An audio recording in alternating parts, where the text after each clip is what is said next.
7 साल पहले दुनिया के अंदर पहली बार डिजास्टर सामने आई थी, जिसकी वजह से इंसानों ने इस डिजास्टर का नाम दिया था डंजन ब्रेक। क्योंकि डंजन के अंदर से बहुत सारे मॉन्स्टर्स निकल के पूरी ह्यूमैनिटी को तबाह करने लगे थे और जिनके अंदर मेरे पेरेंट्स भी मारे जा चुके थे और एक ही दिन के अंदर मैंने अपने सभी करीबों को खो डाला था। और इसलिए मैंने एक प्रॉमिस किया था, इस दुनिया के अंदर जितने भी मॉन्स्टर्स थे मैं उन सभी को अपने हाथों से मारूंगा। और इसी के बाद हमें 7 साल का बाद का सीन दिखाया जाता है, जहाँ पर एक लड़का बैठा हुआ था जो अपने मन में सोचता है मुझे यहाँ पर हंटर ट्रेनिंग सेंटर से निकाल दिया गया है क्योंकि मैं इस दुनिया का सबसे कमजोर हंटर हूँ। और इसी के बाद हमें उस सीन को दिखाया जाता है जहाँ पर डायरेक्टर हमारे आदित्य से कहता है, सुनो लड़के, मैं नहीं चाहता तुम इस ट्रेनिंग सेंटर के अंदर आओ, इसीलिए मैं तुम्हें ट्रेनिंग सेंटर से निकाल दिया जा रहा है। हमारा मेन कैरेक्टर आदित्य उसके डायरेक्टर से कहता है, पर आके सडनली मुझे इस ट्रेनिंग सेंटर से निकाल क्यों दिया जा रहा है, जहाँ पर उसका डायरेक्टर है हमारे मेन कैरेक्टर आदित्य से कहता है, सुनो बच्चे, मैं तुम्हें समझाता हूँ, क्योंकि नॉर्मली जो इंसान होते हैं 4 से 5 महीने के अंदर ही अपने टैलेंट को अवेकन कर लेते हैं, पर तुम्हारे केस में बहुत ही ज्यादा अलग है। तुम्हारे बीच में पूरे 7 साल हो चुके हैं बट तब भी तुम अपने टैलेंट को अवेकन नहीं कर पाए। इसका मतलब तुम एक बियॉन्ड लेवल के कचरे हो, मेरे ट्रेनिंग सेंटर का नाम बदनाम कर रहे हो और मैं नहीं चाहता कोई भी मेरे ट्रेनिंग सेंटर का नाम बदनाम करे। इसी के साथ यहाँ उसके सारे दोस्त हैं, ये बातें सुन के सभी हंसने लगते हैं और तभी हमारा मेन कैरेक्टर बहुत ही गुस्से में कहता है, आखिर वो लोग अपने को समझते क्या है, मैं जानता हूँ मेरे पास बिल्कुल भी कोई यूनिक ट्रेड्स और कोई स्किल्स नहीं है, पर उन लोगों ने भी मुझे इस 7 साल के अंदर कोई ऐसा कुछ नहीं सिखाया है। बट आखिर मेरे साथ एक ऐसा क्यों होता है। यहाँ पर एक लड़की अपने माँ से कहती है, माँ आप चिंता मत कीजिए, मैं बड़े होके एक बहुत खतरनाक हंटर बनूंगी और मैं डैड की तरह मैं सभी को प्रोटेक्ट करने की कोशिश करूंगी। जहाँ पर उसका मॉम कहता है, मैं जानता हूँ मेरे बेटे, इस चीजों में तुम्हारे सामने बहुत सारी रुकावट आएंगी पर कभी हार मत मानना। ये सुन के हमारे मेन कैरेक्टर के अंदर बहुत ज्यादा मोटिवेशन आती है और उन माँ बेटियों को यहाँ पर थैंक्स कहता है, जहाँ पर वो भागते हुए कहता है, मैं ऐसे ही अपनी लाइफ में हार नहीं मान सकता। इन 7 सालों के अंदर मैंने बहुत सारी मेहनत की है, मैं ऐसे ही अगर मैं रुक जाऊँ तो अपने लाइफ में गिव अप कर दूंगा। इसी की वजह दौड़ के अपने डायरेक्टर के घर के सामने पहुंच जाता है। डायरेक्टर घर के अंदर से निकलते हुए कहता है, आखिर तुम्हारी प्रॉब्लम क्या है बच्चे। जहाँ पर हमारा मेन कैरेक्टर उससे कहता है, प्लीज डायरेक्टर मुझे तैयार कीजिए जिससे कि मैं 100 एग्जाम दे पाऊँ। ये बातें सुन के उसके डायरेक्टर कहता है, आखिर तुम कमीने हैं, अपने आप को समझते क्या हो, तुम्हें लगता है मैं तुम्हारे उस मेंबरशिप के पैसे मैं रिटर्न देने वाला हूँ, तो इसके बारे में तुम्हें यहाँ पर भूल जा सकते हो। ये बातें सुन के हमारा आदित्य उसके डायरेक्टर से कहता है, मैं यहाँ पर पैसे की बात नहीं करने आया था, पर तभी उसके डायरेक्टर नहीं सुनता और उसके मुंह में एक जोरदार पंच मार देता है और उससे कहता है, यहाँ से निकल जाओ कचरे, तुम्हारे औकात उस कचरे के डिब्बे के अंदर ही है। और ये बोलने के बाद वो अपने घर के अंदर चला जाता है। तो वो सोचता है, क्या सच में मेरे पास बिल्कुल भी कोई टैलेंट नहीं है कि मैं सच में एक कचरा हूँ। और उसी के साथ ये बोलने के बाद ही उसके सामने सिस्टम अपेयर होता है जो उससे कहता है, टावर टैलेंट के जो गॉड्स हैं आपके इस मोटिवेशन को देख के बहुत ज़्यादा इम्प्रेस हो चुके हैं। जहाँ पर मेन कैरेक्टर सोचता है कि क्या आखिर ये क्या चीज़ है। जहाँ पर आदित्य एक पानी के अंदर डूबने लगता है और वो बहुत जोर से चीखने लगता है और इस आवाज़ की वजह से उसका डायरेक्टर भी यहाँ से अपने घर से बाहर निकल जाता है और वो देखता है पर उसके सामने कोई भी नहीं होता। जहाँ पर अपना मेन कैरेक्टर पानी के अंदर डूबते ही जा रहा होता है और वो कहता है, मैं अपनी सांस तक नहीं ले पा रहा, आखिर ये मिस्टर हो क्या रहा है। पर तभी वो एक अलग ही डायमेंशन में पहुंच जाता है। जब सिस्टम उससे कहता है, यहाँ पर टावर टेल्स के जो गॉड्स हैं उन्होंने अर्थ से बहुत सारे कैंडिडेट्स को चूज किया है और उनमें से तुम एक हो। जहाँ पर मेन कैरेक्टर सोचता है, क्या टावर टेल्स के गॉड्स आखिर ये चीज क्या है। बट तभी हमारे मेन कैरेक्टर के सामने सिस्टम आते हुए कहता है, आप डिफिकल्टी लेवल चूज कीजिए जिसके हिसाब से ही आपको यहाँ पर रिवार्ड भी मिलने वाली है। जहाँ पर मेन कैरेक्टर सोचता है, हाँ मुझे ये चीज़ बहुत ज़्यादा अनविनिंग लग रहा है, बट मेरे मन कह रहा है कि ये मेरे पास लास्ट चांस है। इसी के साथ डिफिकल्टी लेवल को चूज कर लेता है, पर हमें वो नहीं बताया जाता वो कौन सा लेवल यहाँ पर चूज किया था। पर इसी के साथ ही हमारा मेन कैरेक्टर टेलीपोर्ट होने लगता है और अभी सिस्टम कहता है कि हम होप करते हैं अब इस रिजल्ट के अंदर बच जाओ, आपको फिलहाल के लिए 1st फ्लोर के अंदर टेलीपोर्ट किया जा रहा है। हमारा मेन कैरेक्टर ये बात सुन के उसे कुछ समझ तो नहीं आता, पर तभी सिस्टम उसे आते हुए कहता है कि अगर आप इस चीज़ में जीत जाते हो तो आपको बहुत सारे यूनिक ट्रेड्स भी मिलने वाले हैं और आपके 1st फ्लोर के अंदर आपको पहला चैलेंज भी मिल जाएगा।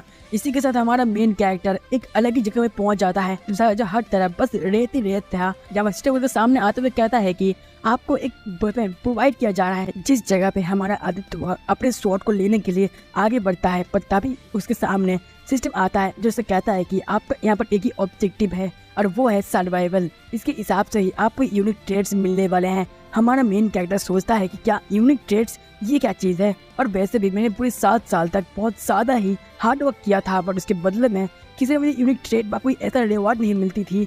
बट ये जो चीज़ है ये बहुत ज़्यादा इंसेन है। इसी के साथ हमारा मेन कैरेक्टर उस शॉट को लेने के लिए आगे बढ़ता है, तभी उसकी ज़मीन से एक बहुत खतरनाक एक मॉन्स्टर निकलने लगता है। हमारा मेन कैरेक्टर इस चीज़ से बहुत ज़्यादा ही घबरा जाता है और वो कहता है कि आखिर ये क्या चीज़ है। जब सिस्टम आते हुए कहता है कि ट्यूटोरियल बिगिनिंग यहाँ पर स्टार्ट हो चुकी है, और तभी हमें दिखाया जाता है हमारे मेन कैरेक्टर ने यहाँ पर सबसे मुश्किल डिफिकल्टी चूज़ की थी, जहाँ पर हमें दिखाया जाता है एक सैंड गोलम को जो बहुत खतरनाक लग रहा था। हमारा मेन कैरेक्टर सोचता है कि नहीं, ये तो एक पागलपन है, जहाँ पर सिस्टम उससे कहता है कि कुछ इस सैंड गोलम को आपको हराने के लिए लिमिटेड टाइम मिलेगा, उसके अंदर आपको इसे हराना होगा। जहाँ पर हमारे मेन कैरेक्टर के सामने 10 मिनट की टाइमिंग स्टार्ट हो जाती है, तभी हम देखते हैं कि वो सैंड गोलम हमारे आदित्य के ऊपर अटैक करने लगता है। हमारा मेन कैरेक्टर आदित्य भी बहुत ही मुश्किल से उस अटैक्स को डॉज कर रहा था, जहाँ पर सिस्टम उसे फिर से कहता है कि अगर आप इस क्वेस्ट को नहीं कर पाते तो इसका एक ही नतीजा होगा, और वो होगा मौत। हमारा मेन कैरेक्टर आदित्य सैंड गोलम के अटैक से बचने की कोशिश करता है और अपने मन में सोचता है कि ये एक एपिक लेवल का सैंड गोलम है जिससे भागना मुश्किल नहीं नामुमकिन है, और ये दिखने में बहुत ज़्यादा स्लो लग रहा होगा, पर इस साइज में बहुत ज़्यादा ही बड़ा है। पर वैसे भी इसके इलाके में मुझे इसको ही हराना होगा, ये इम्पॉसिबल जैसा है, मुझे जल्दी कुछ उपाय लगाना होगा। इसके तो नीचे गिरते हुए सोचता है कि क्या मैं ऐसे ही मर जाऊंगा। तभी हमारे मेन कैरेक्टर आदित्य को कुछ उसके दोस्तों की बातें याद आती है जो उसे कचरा कहते थे। हमारा मेन कैरेक्टर सोचता है क्या मैं ऐसे ही मरूंगा। तभी उसके जो गोलम मॉन्स्टर भी उसे अपने डायरेक्टर के रूप में दिखता है, जैसे डायरेक्टर उसके पीछे भाग रहा था और उसे अपने पैर से कुचलने की कोशिश कर रहा था। हमारा मेन कैरेक्टर ने तो नहीं, मुझे ऐसे ही नहीं मरना, मैंने पूरे 7 साल तक हंटर बनने की ट्रेनिंग किया है, इसकी वजह से मैंने बहुत सारी इंफॉर्मेशन मेरे माइंड के अंदर है, मुझे इंफॉर्मेशन चाहिए, मुझे पता चल रहा है मुझे इसे कोर को डिस्ट्रॉय करना होगा, तभी मैं इस गोलम मॉन्स्टर को हरा पाऊंगा। इसके साथ हमारा मेन कैरेक्टर एक चोटी के ऊपर चढ़ने की कोशिश करता है और जाने के बाद एक जंप लगाता है, पर वो गोलम मॉन्स्टर भी हमारे मेन कैरेक्टर के पीछे ही जंप मारता है। पर हमारा मेन कैरेक्टर अपने शॉट से कोई अपने आप को बैलेंस में ला देती है, बट वो गोलम मॉन्स्टर अपने आप को बैलेंस नहीं कर पाता, जिससे वो नीचे गिर जाता है। और यही मौका देख के हमारा मेन कैरेक्टर भी बॉडी के ऊपर चल जाता है और इसके कोर को तोड़ने के लिए अपने शॉट से वार करने लगता है। अपना मेन कैरेक्टर देखता है कि उसका कोर बहुत ज़्यादा ही हार्ड था। हमारा मेन कैरेक्टर अपने जान लगा के उसके कोट पे एक छोटा सा स्क्रैच ला देता है, तभी वो गोलम मॉन्स्टर भी इस चीज़ से बहुत ज़्यादा गुस्सा हो जाता है। हमारा मेन कैरेक्टर सोचता है कि डैमेट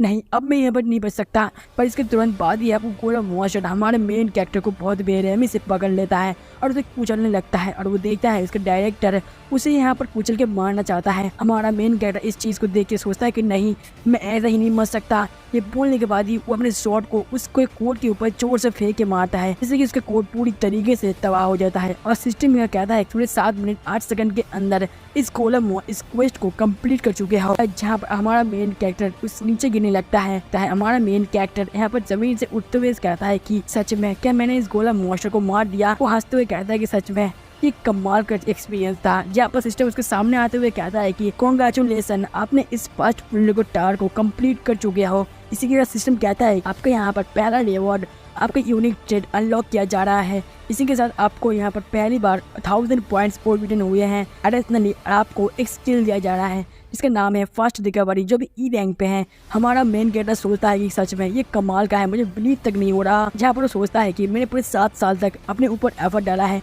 जिससे कि मैं हंटर बन पाऊँ, पर मेरे साथ ऐसे कभी नहीं हुआ जो आज हो रहा है। पर तभी सिस्टम उसे फिर से आते हुए कहता है कि आपका यूनिक ट्रेड अनलॉक हो चुका है, आपका यूनिक ट्रेड है नेक्रोमेंसी। हमारा मेन कैरेक्टर सोचता है कि तो आखिरकार हंटर बन चुका हूँ, मैं इस चीज़ों को भी सर्वाइव कर चुका हूँ। पर तभी उसके सामने एक लाल ऑप जैसी चीज़ आती है। हमारा मेन कैरेक्टर सोचता है कि आखिर ये क्या है, ये तो सैंड गोलम के डेड बॉडी से निकला था। हमारा मेन कैरेक्टर उसे टच करता है, जहाँ पर सिस्टम उसे कहता है कि आपका नेक्रोमेंसी जो एप रैंक पे है वो भी एक्टिवेट हो चुका है, क्या इस स्पीड को अब एब्सॉर्ब करना चाहोगे। हमारा आदित्य सोचता है कि क्या स्पीड एब्सॉर्ब, आखिर ये क्या यही मेरा यूनिक ट्रेट है। इसी के हमारा मेन कैरेक्टर सिस्टम से ये कह देता है, जहाँ पर वो कोर हमारे मेन कैरेक्टर के बॉडी के अंदर एब्जॉर्ब होने लगती है। हमारा मेन कैरेक्टर भी इस चीज़ से बहुत ज़्यादा घबरा जाता है। धीरे धीरे हमारे मेन कैरेक्टर बॉडी के अंदर ही वो और एब्जॉर्ब हो जाती है। हम इसे हमारी मेन कैरेक्टर की पावर और स्टैमिना, स्ट्रेंथ सब कुछ धीरे धीरे एक एक पॉइंट से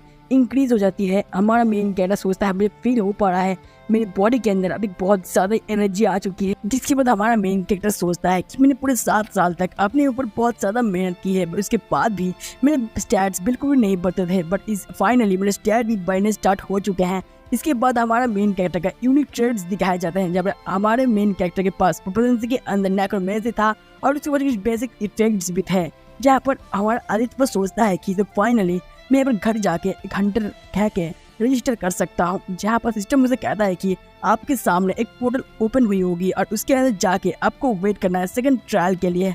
हमारा मेन कैरेक्टर आदित्य भी कुछ ना सोच के उस पोर्टल के अंदर चला जाता है कि उसके पास भी कोई ऑप्शन नहीं है कि वो और कुछ कर सके। यहाँ पर रूम के अंदर जाते ही नीचे गिर जाता है क्योंकि उसके बॉडी में बहुत सारे इंजरीज थे, पर वो इंजरीज अपने आप ही हील हो जाता है। आदित्य तो सोचता है कि लगता है यहाँ पर ट्रायल देके इस जगह पे आता है उसका बॉडी अपने आप ही हील हो जाती है। जब वो बेड पे सोते हुए सोचता है कि बट इस जगह में तो आ तो चुका हूँ, पर अब मैं करूँ क्या कि अगर ये सच में एक एपिक टावर हुआ तो इन लोगों ने हमें इस कौन से रीजन पे इस प्लेस पे बुलाया होगा। जहाँ पर ये बोलने के बाद ही उसके सामने सिस्टम आता है जो उसे कहता है कि आपके नीचे कुछ 5 कमांड्स वर्ड्स हैं जिनके बारे में आप कमांड दे के जान सकते हो। हमारा मेन कैरेक्टर भी ये सोचने के बाद ही वो कमांड देता है ट्रायल, इसके साथ ही उसे सेकंड ट्रायल का टाइम दिखाया जाता है जो अभी 23 आवर्स के बाद होने वाला था। आदित्य सोचता है कि ये तो कमाल का है, इसका मतलब मैं और भी चीजों को एक्सेस कर सकता हूँ। इसके बाद आदित्य कम्युनिटी कहता है, कम्युनिटी कहने के बाद इसके सामने एक चैट सेक्शन ओपन हो जाती है। इसके साथ साथ और सारे बंदे भी अपने बारे में बता रहे थे और यहाँ पर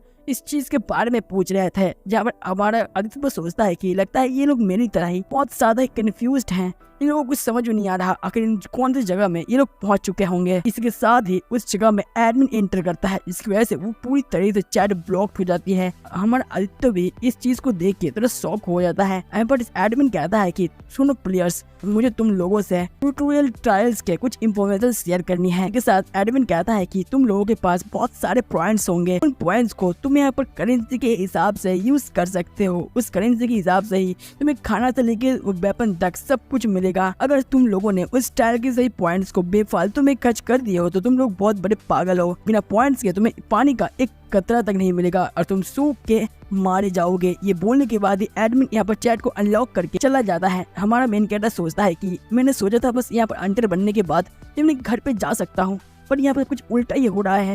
यहाँ पर आदित्य अपने लॉन्ग शॉट को देखते हुए अपने स्टोर से ओपन करके एक शील्ड खरीदता है और अपने स्किल्स को निखारने लगता है कि वो भी जानता था उसके स्किल्स बहुत ज्यादा बेकार हैं और उन लोगों से फाइट भी नहीं कर सकता, इसलिए वो अपने स्किल्स को प्रैक्टिस करता है जिससे कि वो बाकी लोगों से कैचअप कर पाए। इसी के साथ वो बहुत थक जाता है और नीचे गिर जाता है, पर तुरंत बाद ही उसकी बॉडी अपने आप ही हील हो जाती है। इससे हमारा आदित्य खुश हो जाता है क्योंकि वो इस जगह पे बहुत ज्यादा ही प्रैक्टिस कर सकता है और उसका बॉडी भी बिल्कुल भी नहीं थकेगी। जिसके बोलने के बाद ही वो अपने इन्वेंटरी से कुछ खाना निकालता है, पर उसकी छोटी हुई किस्मत उसके पास 40 पॉइंट्स ही बचे हुए थे, जिससे हमारा आदित्य थोड़ा घबरा जाता है और उसके साथ साथ ही उसे सेकंड ट्रायल का भी नोटिफिकेशन मिल जाता है, जिससे हमारे आदित्य के साथ साथ बाकी चैट कम्युनिटी के अंदर भी हलचल मच चुकी थी कि उन लोगों को भी इस चीज के बारे में कुछ समझ नहीं आ रहा था। जहाँ पर हमारा आदित्य सोचता है कि क्या मैं इस बार सर्वाइव कर पाऊंगा, नहीं मुझे इस बार सर्वाइव फिर से करना ही होगा। इसके साथ काउंटडाउन भी स्टार्ट हो जाती है सेकंड फ्लोर की और एक टाइम पे वो 0 पे आकर पूरी तरह से खत्म हो जाती है और सभी प्लेयर्स के साथ साथ हमारे आदित्य के पास भी यहाँ पर मैसेज आता है कि आप यहाँ पर सेकंड ट्रायल को क्लियर करना चाहोगे। हमारा मेन कैरेक्टर भी उसे यस कर देता है और एक अलग ही जगह पे पहुंच जाता है। सिस्टम उसे कहता है कि अब सेकंड ट्रायल के अंदर पहुंच चुके हो और इसका डिफिकल्टी लेवल है हार्ड। इसी के साथ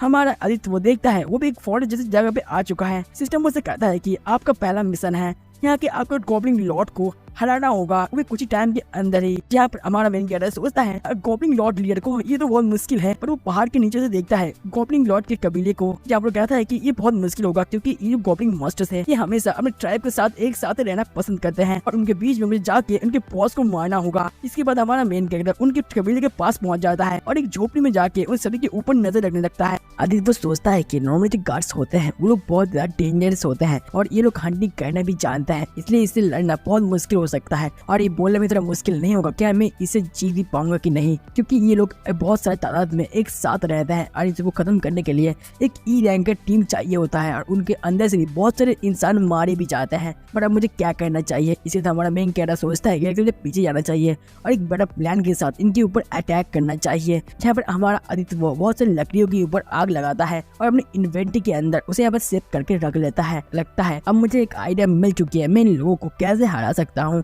इसी के साथ हमारा मेन कैरेक्टर आदित्य हमें इस ऑर्क के बारे में बताता है। ऑर्क लोग बहुत लेजी पिग की तरह होते हैं, बड़ी बहुत ज्यादा मेहनत का काम करते हैं और एक सुबह हंटिंग करने चले जाते हैं और शाम को वापस अपने घर में आ जाते हैं, जहाँ पर वो कहता है कि मुझे इन लोगों का ही डर था, बट मुझे इन सब को हराने का एक रास्ता मिल चुका है और वो है फायर। इसी के साथ हमारा आदित्य उन सभी गार्ड्स का इंतजार करता है ब्रेक लेने की। इसी के साथ हमारा मेन कैरेक्टर देखता है कि वो अपने ब्रेक पे चला जा चुका है। यहाँ पर हमारा आदित्य को बताता है कि हंटर एसोसिएशन के हिसाब से ये लोग गार्ड्स जो होते हैं ये लोग एक छोटे छोटे तौर पर एक ब्रेक लेते हैं। इसके हिसाब से ही मुझे अपना काम शुरू करना होगा, जहाँ पे हमारा मेन कैरेक्टर उनके सारे कबीले के ऊपर अपना आग लगा देता है, जिससे कि पूरा कबीला जलने लगता है।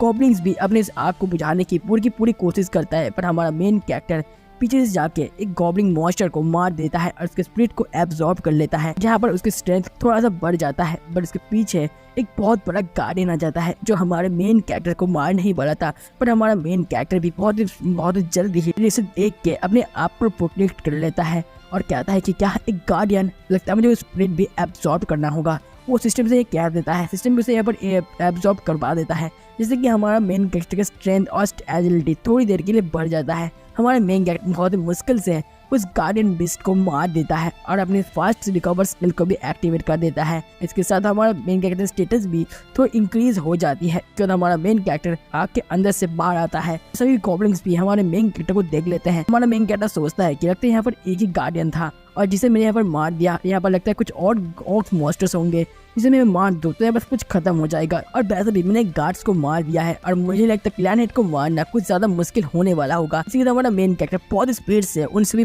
गॉब्लिन मॉन्स्टर्स को काजल मूली की तरह काटना शुरू कर देता है और वो कहता है कि थैंक्स टू उस गार्डियन बीस्ट की वजह से मेरी जो एब्जॉर्बिंग स्पीड वो बहुत ज़्यादा बढ़ चुकी है और मेरी पावर भी थोड़ी देर के लिए बहुत ज़्यादा इंक्रीज हो चुकी है। हमारे मेन कैरेक्टर को मारते मारते और लीडर की तरफ बढ़ रहा था, तभी उनके सामने एक और गार्डियन बीस्ट आ जाता है जो हमारे मेन कैरेक्टर की तरफ बहुत खतरनाक अटैक करता है। पर हमारा मेन कैरेक्टर भी बहुत ही मुश्किल से उस गार्डियन बीस्ट को भी मार देता है और इसका चांस उठाते हुए वो ऑर्क लीडर हमारे मेन कैरेक्टर की तरफ एक फायर स्पेल करता है कि ऊपर वो आग का स्पेल भी लग जाता है, जिससे कि वो ऑर्क लीडर बहुत ज्यादा हंसने लगता है और ऑर्क लीडर सोचता है पर हमारा मेन कैरेक्टर धुएं के अंदर से बाहर निकलता है, जो देख के हमारा ऑर्क लीडर की बोलती बंद हो जाती है। हमारा मेन कैरेक्टर इस चीज से बहुत ज्यादा गुस्सा था। सिस्टम मुझसे कहता है कि आपको एक न्यू अचीवमेंट मिली है, आपको फायर से इंडोरेंस मिली है, फायर रेजिस्टेंस है, वो भी फिलहाल के लिए एक रैंक के अंदर है। हमारा मेन कैरेक्टर सोचता है कि आप में तुझे नहीं छोड़ने वाला कमीना है। इसी के साथ हमारा मेन कैरेक्टर बहुत स्पीड से जाके उसका दो हाथ काट देता है और मॉन्स्टर बहुत जोर से चिल्लाता है और अपने झोपड़ी की तरफ भागने लगता है, जहाँ पर हमारा मेन कैरेक्टर उसके पीछे करते करते उसकी झोपड़ी तरफ जाता है और जब वो कपड़ा हटाता है वो देखता है वो अपने दो बच्चे को लेकर बैठा हुआ था। हमारा मेन कैरेक्टर उन दोनों बच्चों को देख के थोड़ा रुक जाता है और वो एक बच्चा हमारे मेन कैरेक्टर के पास आते हुए कहता है कि प्लीज मेरे फैमिली को मत मारिए। पर हमारा मेन कैरेक्टर भी उसे अपने पास्ट की याद आ जाती है, कैसे उसे अपने माँ बाप को खोया था। पर इसी चांस को उठाते हुए वो मॉन्स्टर हमारे मेन कैरेक्टर की तरफ अटैक करने वाला था। हमारा मेन कैरेक्टर भी बहुत ही आराम से उस बच्चे को भी मार देता है। वो ऑर्क लीडर और उसका एक और बच्चा हमारे मेन कैरेक्टर की तरफ अटैक करता है, पर हमारा मेन कैरेक्टर कहता है कि मैं कैसे भूल सकता हूँ, ये लोग मॉन्स्टर ब्लड लाइन से है, मैं इसको कैसे छोड़ सकता हूँ। इसी के साथ हमारा मेन कैरेक्टर उन दोनों को भी मार देता है और सिस्टम में कॉन्ग्रेचुलेसन करता है सेकंड फ्लोर को कंप्लीट करने के लिए। इसके बाद हमारा आदित्य अपने सिस्टम के बाद चेक करने लगता है और देखता है कि बहुत सारे मेंबर्स ब्रूटली मारे जा चुके हैं इस सेकंड ट्रायल की वजह से। जिस जगह पर एक यूजर की मैसेज देख के वो बहुत ज़्यादा हैरान था। एक आयरन नाम का बंदा यहाँ पर कहता है अगर आपके पास क्वेश्चन बॉट्स हैं तो आप अर्थ में जाने का रास्ता ढूंढ सकते हो। हमारा मेन कैरेक्टर सोचता है कि हाँ मैं जानता हूँ, सिस्टम ने हमें 5 कमांड वर्ड्स देते हैं जिसके अंदर इंफॉर्मेशन भी आती है जिससे कि आप टावर टाइल्स के बारे में सब कुछ जान सकते हो। इसके बाद ही हमारा मेन कैरेक्टर इंफॉर्मेशन कहता है जिससे सिस्टम से बताता है जहाँ पर अगर आपके पास क्वेश्चन वाउचर्स हैं तो आप इस जगह पर मॉडरेटर को क्वेश्चन पूछ सकते हो और उसका रिप्लाई मॉडरेटर खुद देगा और आप जितने फ्लोर को कंप्लीट करते जाओगे उतने ही वाउचर्स आपको मिलते जाएंगे। हमारा आदित्य को सोचता है कि लगता है मुझे क्वेश्चन वाउचर्स इस्तेमाल करना ही होगा। इसके बाद में कुछ एडिशनली बताया जाता है अगर आप क्वेश्चन वाचर से किसी के मैसेज में या चैट रूम के अंदर नेचुरली कुछ भी चीज़ें शेयर कर सकते हो, और ये बट ये छोटी मोटी बातों के लिए ही यहाँ पर यूज़ होती है। पर अगर आप यहाँ पर 8th फ्लोर को यहाँ पर कंप्लीट कर लेते हो तो आपको कुछ दिन के लिए मतलब टेम्परली अर्थ के अंदर वापस दिया जाएगा। अगर आप यहाँ पर 7 और 8 फ्लोर को अगर पूरी तरीके से ऑकवर कर लेते हो, किसी एक बंदे को यहाँ पर अर्थ में पूरी तरीके से वापस भेज दिया जाएगा। हमारा अंत सोचता है, लगता है मेरी पूरी एबिलिटीज़ के ऊपर ही मेरे अर्थ पे जाने का ऊपर है, और मेरे जो करंट परफॉर्मेंस है वो भी A रैंक पे ऊपर आ चुकी होगी। इसी के साथ हमारा main character unit trade open करता है, इसके अंदर नेक्रोमेंसी अभी भी F रैंक पे था और उसका परफॉर्मेंस 65% पर पहुंच चुका था। जब हमारा अर्थ पर सोचता है ये तो बहुत ज़्यादा बेकार है, मैं इस ताकत के साथ अर्थ पे जाने का रास्ता मुझे भूल जाना चाहिए, और पैसे भी अभी बस 2nd फ्लोर ही मैंने कंप्लीट किया है और अभी भी मुझे और 6 फ्लोर कंप्लीट करना बाकी है। इसके साथ हमारा मेन कैरेक्टर जितने भी और स्पिरिट थे उसे यहाँ पर एब्जॉर्ब कर लेता है, जिससे कि उसका स्टैट बहुत ज़्यादा इंक्रीज हो जाता है। हमारा मेन कैरेक्टर सोचता है, लगता है मेरे पास बहुत ज़्यादा पावर आ चुकी है, और इसकी वजह से हमारा मेन कैरेक्टर एक बार भाग के अपना स्ट्रेंथ को यहाँ पर चेक करने लगता है, और उसका स्ट्रेंथ कुछ ज़्यादा ही बढ़ चुका था, इसलिए अपने स्पीड को ना कंट्रोल करने की वजह से वो दीवार से टकरा जाता है और उसका मुंह टूट जाता है। हमारा मेन कैरेक्टर सोचता है, लगता है मेरी फिजिकल बॉडी बहुत ज़्यादा इनहांस हो चुकी है, सच में एक कमाल का है। इसी के साथ हमारा आदित्य शॉप से एक D रैंक का शील्ड खरीदता है और एक E रैंक का लॉन्ग स्वॉर्ड और एक D रैंक का एक आर्मर खरीदता है, जिससे कि वो 3rd फ्लोर को कंप्लीट कर पाए, वो भी आसानी से। और इसके बाद हमारा मेन कैरेक्टर उस सभी इक्विपमेंट को लेके अपने स्किल्स को यहाँ पर प्रैक्टिस करने लगता है, क्योंकि हमारा मेन कैरेक्टर किसी के हाथ में नहीं मरना चाहता, वो इस जगह पर सबसे स्ट्रॉन्ग बनना चाहता है। और इसके तुरंत बाद ही हमारा आदित्य वो एक केव के अंदर पहुंच जाता है, और सिस्टम कहता है कि 10 सेकंड के अंदर गार्डन ऑफ डार्कनेस इस जगह पे एंड ले लेगा, और टाइम भी स्टार्ट हो जाती है। हमारा मेन कैरेक्टर भी अपने फाइटिंग पोर्शन में आ जाती है, पर उसके पीछे एक काला ब्लैक शैडो आ चुका था, जो हमारा आदित्य नोटिस नहीं करता, और इसी चांस को लेते हुए उस मॉन्स्टर ने हमारे मेन कैरेक्टर के हाथ पे बहुत बड़ा घाव लगा दिया था। हमारा मेन कैरेक्टर भी इस चीज़ को देखते हुए अपने आप को सतर्क कर लेता है और अपने एक लात से उसे दूर फेंक देता है, और वो मॉन्स्टर देखने में कुछ ज्यादा घिनौना था। और हमारा अपने फास्ट रिकवरी स्किल को इस जगह पर एक्टिवेट कर लेता है, और वो सोचता है कि ये मॉन्स्टर सबसे अलग है, मैंने बहुत सारे मॉन्स्टर के साथ अब तक फाइट करके रखा है, पर ये मॉन्स्टर मेरी तरह है, मेरी सभी मूव्स और मेरी सभी चीज़ों को कॉपी करने की कोशिश कर रहा है। इस मॉन्स्टर से फाइट करना सबसे बहुत ज़्यादा मुश्किल होने वाला है। हमारा मेन कैरेक्टर अपनी टेक्निक से उसे मारने की कोशिश करता है, पर वो मॉन्स्टर हमारे मेन कैरेक्टर को दूर फेंकने की कोशिश करता है, पर हमारा मेन कैरेक्टर बहुत मुश्किल से उसके बॉडी पे एक बहुत बड़ा घाव लगा देता है,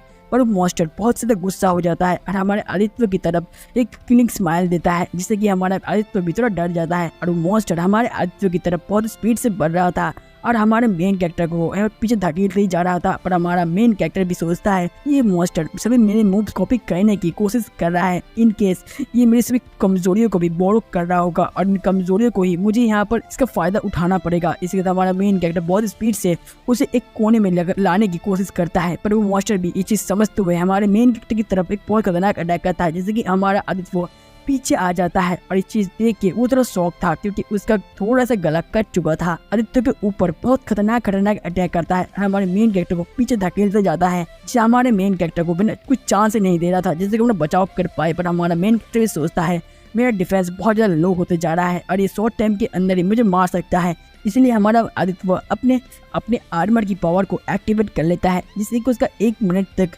उसका मूवमेंट स्पीड बहुत ज़्यादा बढ़ जाएगा और बहुत स्पीड से उस मॉन्स्टर की तरफ जाते हुए उसे टारगेट लगाने की कोशिश करता है। पर वो मॉन्स्टर भी हमारे मेन कैरेक्टर को मारने की कोशिश करता है, पर हमारा आदित्य उसे बहुत मुश्किल से उसका एक हाथ काट डालता है। पर उसके दूसरी तरफ वो मॉन्स्टर भी हमारे आदित्य का एक हाथ काट देता है, जिस कारण हमारा आदित्य दर्द के कारण से बहुत जोर से चीख मारता है। हमारा आदित्य सोचता है ये मॉन्स्टर सबसे ज्यादा गजब है, पर तब भी ये मॉन्स्टर अभी खड़ा क्यों है? लगता है ये अपने आप को हील करने की कोशिश कर रहा होगा और मेरा स्वॉर्ड भी अभी पीछे गिर चुका है और मेरे एक हाथ भी कट चुका है। लगता है मुझे अपने सील से इसे मारना होगा और वैसे भी अब बस 11 सेकंड ही बाकी है मेरे मूवमेंट स्पीड को, उसके बाद ये बूस्ट भी खत्म हो जाएगी। हमारा मेन कैरेक्टर हंसते हुए अपने सील को आगे बढ़ाते हुए उसकी तरफ आगे बढ़ता है और मॉन्स्टर भी इस चीज को देखते हुए थोड़ा शौक तो होता है और मॉन्स्टर भी उसे मारने की कोशिश करता है, पर हमारा मेन कैरेक्टर उसे पीछे धकेल देता है और मॉन्स्टर नीचे गिरते ही हमारा आदित्य अपने सील से उसका गर्दन अलग कर देता है और जिससे कि वो मॉन्स्टर पूरी तरीके से मारा जाता है।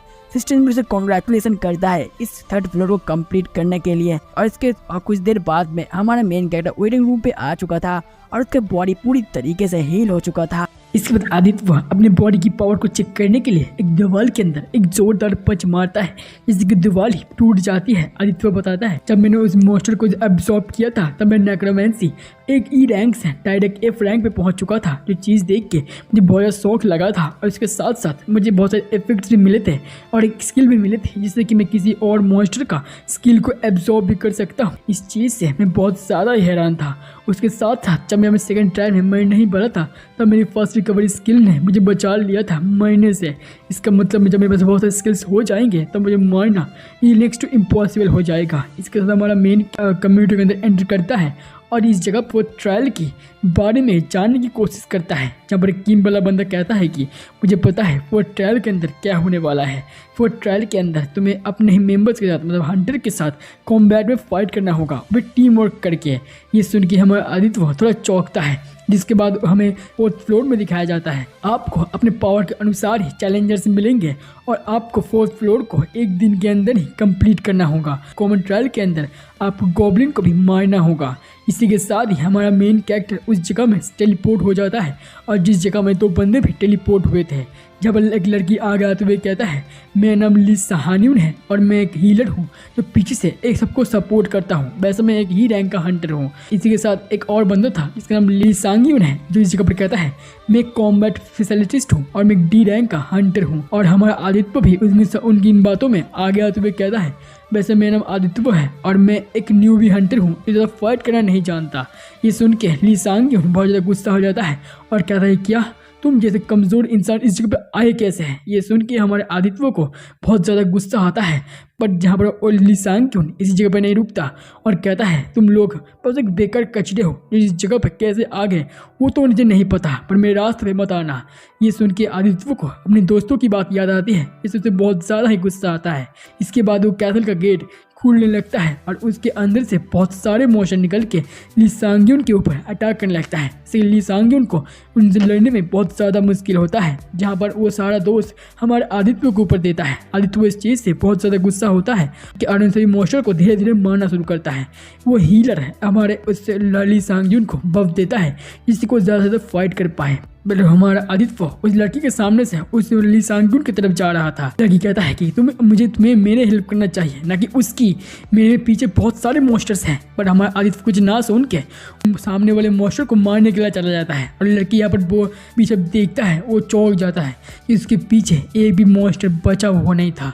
इसके बाद ही दूसरी तरफ में वो सभी मॉन्स्टर ली सांग्यून की तरफ अपने शॉट से अटैक करता है, जिसका शॉट पीछे गिर जाता है। और इस चांस में ही एक गॉब्लिन मॉन्स्टर उसका गर्दन काटने ही वाला था, पर हमारा मेन आदित्य वो आके उन सभी मॉन्स्टर को गाजर मूली की तरह काटने लगता है। और ये देख के ली सांग्यून सोचता है, अरे लाइला मैंने किससे पंगा ले लिया बे। और इसी के साथ इस मांगा को मैं ख़त्म करना चाहूँगा। देखो भाई, मैं जानता हूँ वीडियो बहुत छोटी है, उतना भी छोटा नहीं है, पर इसका मैंने 7 चैप्टर एक्सप्लेन कर दिया, जो एक घंटे का वीडियो होने में बहुत आराम से हो जाता है। पर मैंने इसे क्यों किया भाई, देख ये कॉपीराइटेड मांगा है, मैं नहीं चाहता मेरे कॉपीराइट आए और अभी तक मेरे मोनेटाइज भी नहीं हुआ है। अगर आप लोग सपोर्ट कर सकते हो तो मुझे कुछ सपोर्ट भी कर देना। और इसके साथ साथ इसका लाइक टारगेट है 50 और इसका नेक्स्ट एपिसोड मैं 3 से 4 दिन में लाने की कोशिश करता हूँ। हाँ, मैंने पहले वीडियो में भी ऐसा कुछ कहा था, बट आप लोगों ने उस पर बिल्कुल सपोर्ट नहीं दिखाया और इसलिए मैंने सोचा छोड़ देता हूँ, एक और न्यू मांगा पे काम करता हूँ। अगर इस मांगा पे भी कोई अच्छा सपोर्ट नहीं आता है तो इसको भी छोड़ दूंगा और एक नया मांगा स्टार्ट करूंगा, जब तक एक अच्छा व्यूज़ नहीं मिल जाती। तो आज का वीडियो यहीं तक ख़त्म करते हैं, किसी और वीडियो में मिलते हैं।